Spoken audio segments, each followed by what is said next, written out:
أعوذ بالله السميع العليم من الشيطان الرجيم بسم الله الرحمن الرحيم رب اشرح لي صدري ويسر لي أمري واحلل عقدة من لساني يفقه قولي رب زدنا علما اللهم فقهنا في الدين اللهم إني أسألك الفهم النبيين وحفظ المرسلين والمقربين اللهم صل على محمد وعلى آل محمد۔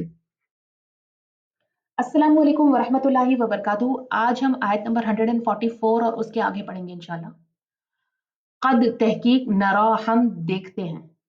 قد کا معنی ہم کرتے ہیں تحقیق، تحقیق کہتے ہیں بے شک کو، بے شک۔ انا کا بھی ہم معنی کرتے ہیں بے شک۔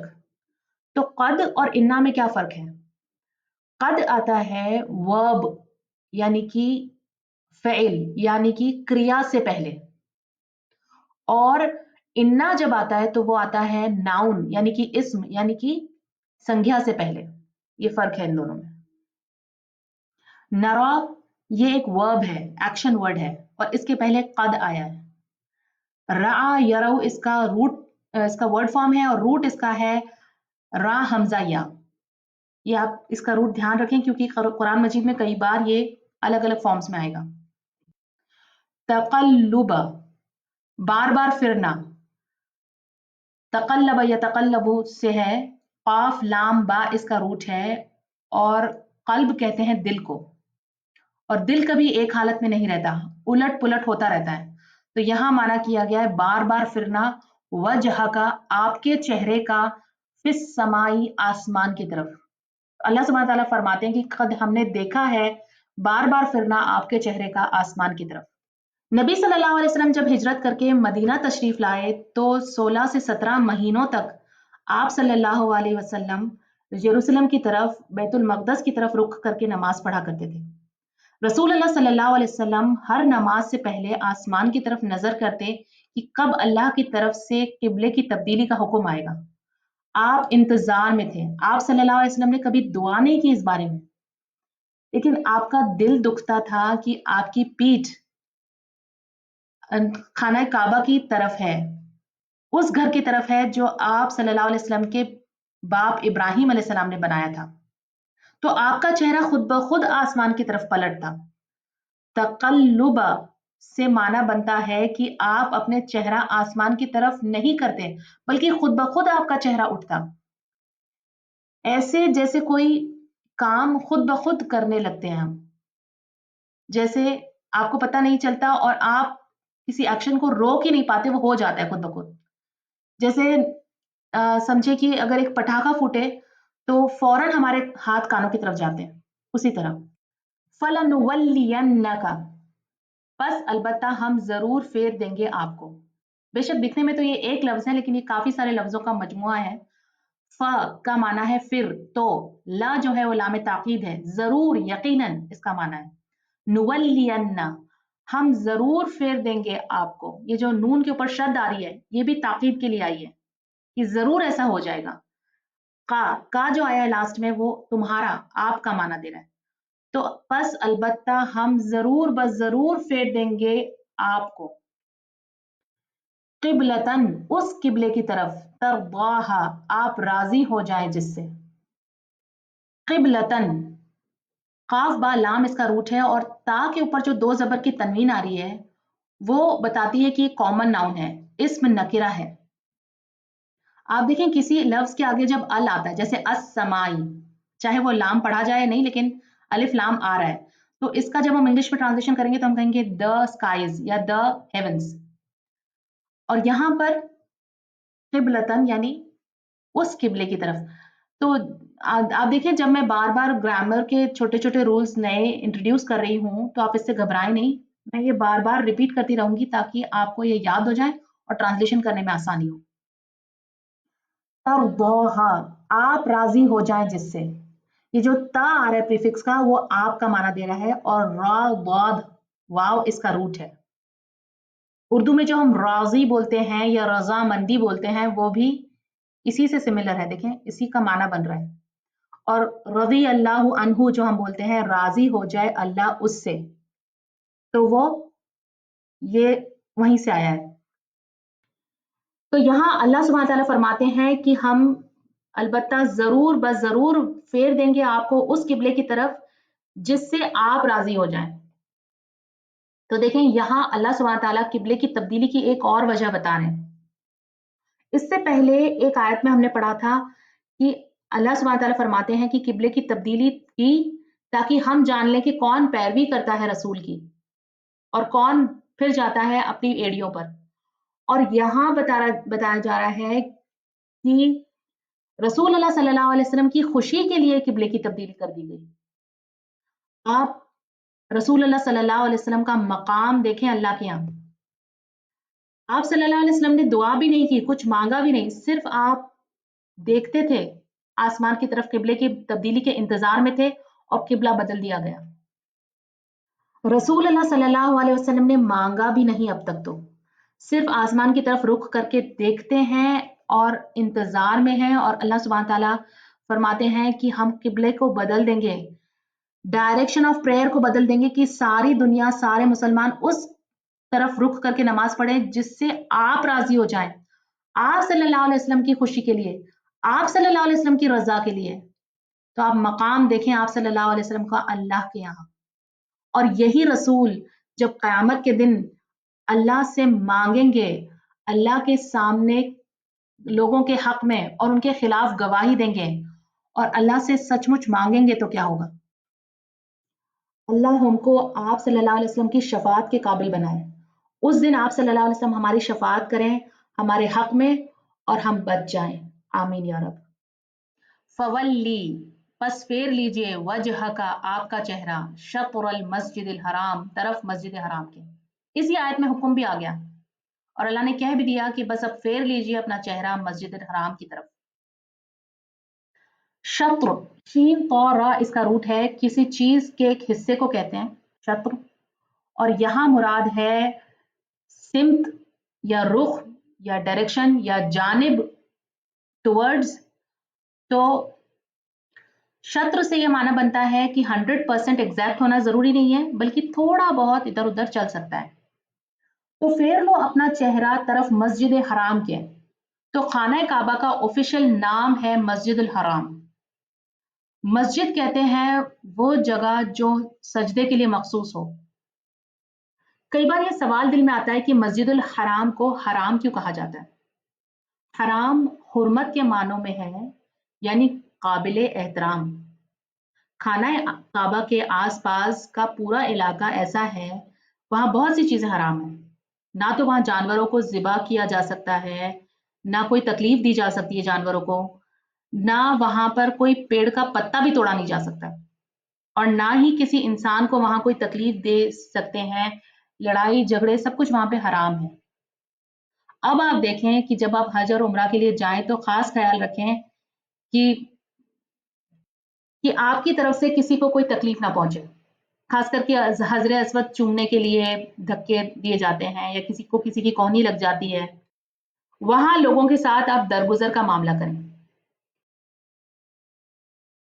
آپ خاص کوشش کریں کہ وہاں آپ کی طرف سے کسی کو کوئی تکلیف نہ پہنچے. وہاں کی صاف صفائی کا آپ خاص خیال رکھیں, وہاں کوئی کچرا کوئی چیز ادھر ادھر نہ پھینکیں, اور یہ ساری کوششیں کرنے کا آپ کو خاص اجر ملے گا اللہ کی طرف سے, کیونکہ اللہ نے خود اس جگہ کو امن والا بنایا ہے. ہم نے یہ بات پہلے پڑھی ہے قرآن مجید میں سورہ بقرہ میں, اور اس جگہ کا امن ہر اس شخص کو محسوس ہوتا ہے جو وہاں جاتا ہے.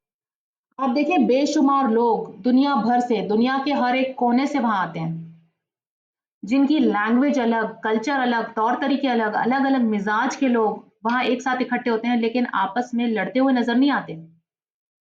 چلیں آپ سوچیں کوئی بھی اور ایسی جگہ ہے جہاں دور دور سے لوگ آتے ہوں, بھیڑ آتی ہو اور بھیڑ ہر وقت وہاں رہتی ہو, اس جگہ کا منظر آپ دماغ میں لائیں جہاں سبھی کامن چیزیں استعمال کرتے ہوں, جیسے پانی پینے کی جگہ کامن ہو, یا واش رومز کامن ہو, یا عبادت کے طریقے ایک جیسے ہوں, اور مرد اور عورت ایک ساتھ وہاں ہوں.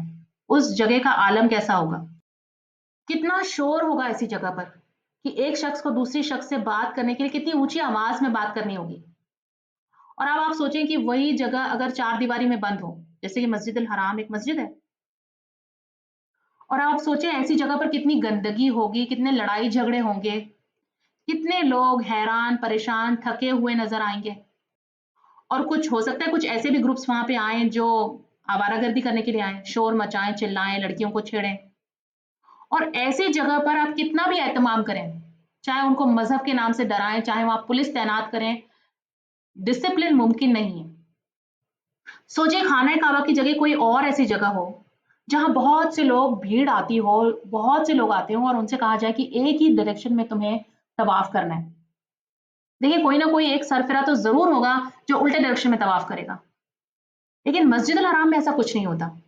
آپ وہاں دیکھیں بہت زیادہ وہاں نہ تو لڑائی جھگڑے ہوتے ہیں، نہ شور ہوتا ہے، اور نہ طواف کے وقت لڑائی جھگڑے ہوتے ہیں، نہ پانی پیتے وقت، نہ نماز کے وقت، نہ واش رومز میں۔ اور جو وہاں کی صاف صفائی ہے، ہر وقت وہاں پر جو صاف صفائی رہتی ہے، کہیں کوئی گندگی نظر نہیں آتی، یہاں تک کہ واش رومز بھی اتنے کلین ہوتے ہیں اور بدبو بھی نہیں آتی۔ اور یہ صرف اس وجہ سے نہیں کہ وہاں کی گورنمنٹ نے کلیننگ کے انتظام کر رکھے ہیں یا وہاں کے اور دوسرے انتظامات کی وجہ سے ہے۔ اتنے لوگوں کو ایک ساتھ مینج کرنا کسی انسان، کسی گورنمنٹ، کسی ادارے کی بس کی بات نہیں۔ یہ ممکن ہی نہیں کہ ایسی جگہ ہر وقت صاف ستھری رہے اور وہاں لڑائی جھگڑے نہ ہو، وہاں شور شرابہ نہ ہو۔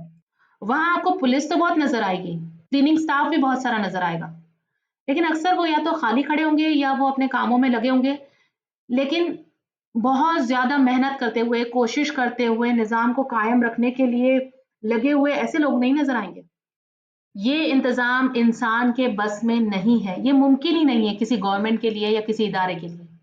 یہ اللہ کا نظام ہے، اسے اللہ نے امن والی جگہ بنایا ہے، اور یہ ایک معجزہ ہے، جیتا جاگتا معجزہ جو ہم سب کے لیے آج ہے۔ وحیثما، اور جہاں کہیں بھی کن تم ہو تم، فولو، تو پس پھیر لو، وجوہکم، اپنے چہروں کو، شطرہو، طرف اسی کے۔ شطرہو میں جو ہو ہے اس کی ضمیر مسجد الحرام کی طرف جا رہی ہے۔ تو اب یہاں پر سبھی لوگوں کو، سارے مسلمانوں کو کہا جا رہا ہے کہ تم اپنے چہرے مسجد الحرام کی طرف پھیر لو۔ فرض نماز میں قبلہ رخ ہو کر نماز پڑھنا فرض ہے، لیکن اگر کوئی مجبوری ہو کہ آپ سفر میں ہیں اور آپ ایروپلین میں ہیں اور مشکل ہے کہ آپ قبلہ رخ ہو کر نماز پڑھیں، یا کوئی ایسی جگہ پر ہے جہاں جگہ کی کمی کی وجہ سے آپ قبلہ رخ نہیں کھڑے ہو سکتے، تو پھر آپ کسی اور طرف رخ کر کے نماز پڑھ سکتے ہیں، یہ جائز ہے۔ دیکھیں اگر آپ کسی انجان جگہ پہ ہوں اور غلط رخ کر کے نماز پڑھ رہے ہوں، اور بیچ نماز میں اگر کوئی آپ کو صحیح رخ بتائے قبلے کا، تو اسی وقت نماز میں رخ بدل لینا چاہیے صحیح رخ کی طرف۔ اور اگر نماز ختم ہونے کے بعد پتہ چلے تو نماز دوبارہ پڑھنے کی ضرورت نہیں۔ جب نبی صلی اللہ علیہ وسلم کو قبلے کی تبدیلی کا حکم آیا تو آپ صلی اللہ علیہ وسلم اس سمے نماز کی حالت میں تھے اور اسی وقت آپ نے رخ بدل لیا۔ ایک شخص آپ صلی اللہ علیہ وسلم کے ساتھ نماز پڑھ کے نکلا اور رستے میں اس نے کچھ لوگوں کو نماز پڑھتے ہوئے دیکھا، تو قبلے کی تبدیلی کے لیے اس نے کہا کہ اللہ کی قسم میں نبی صلی اللہ علیہ وسلم کے ساتھ نماز پڑھ کر آ رہا ہوں اور ابھی ابھی قبلے کا رخ خانہ کعبہ کی طرف ہو گیا ہے۔ تو ان لوگوں نے اسی وقت اپنا رخ خانہ کعبہ کی طرف بدل لیا۔ یہ تو ہوئی نماز کی بات، لیکن اس آیت میں اللہ سبحانہ تعالیٰ نے اسپیسیفائی نہیں کیا کہ صرف نماز کے وقت قبلہ رخ ہو جاؤ، بلکہ یہاں پہ ایک دوسرا بہت گہرا معنی بھی ہے۔ مکہ کے لوگ فائنلی جب ہجرت کر کے مدینہ پہنچے تو وہاں انہوں نے چین کی سانس لی کہ اب ہم آزادی سے دین اسلام کو فالو بھی کر سکتے ہیں اور لوگوں تک پہنچا بھی سکتے ہیں۔ اگر مکہ کی طرف نہیں تو اور دوسری جگہوں پر اور دوسرے ملکوں میں دین اسلام کی دعوت پہنچا سکتے ہیں۔ لیکن یہاں اللہ سبحانہ تعالیٰ فرماتے ہیں کہ تمہارا کام ختم نہیں ہوا، خانہ کعبہ ہی تمہارا مشن ہے، اسی طرف رخ کر لو، وہی تمہارا فوکس ہونا چاہیے۔ ابھی تمہیں وہاں دوبارہ جانا ہے اور اس جگہ کو بتوں سے اور مشرکوں سے پاک کرنا ہے۔ دیکھیں مکہ کے لوگوں کا تو ایک جھکاؤ تھا خانہ کعبہ کی طرف، لیکن مدینہ کے لوگوں کو، جو مدینہ کے مسلمان تھے، ان کو تو خانہ کعبہ سے کوئی خاص لگاؤ نہیں تھا، لیکن ان سے بھی کہا جا رہا ہے کہ تم بھی ادھر ہی رخ کر لو، کیونکہ اب تم سب مسلمانوں کا جو مقصد ہے وہ خانہ کعبہ ہے، تمہاری سب کی ذمہ داری ہے خانہ کعبہ۔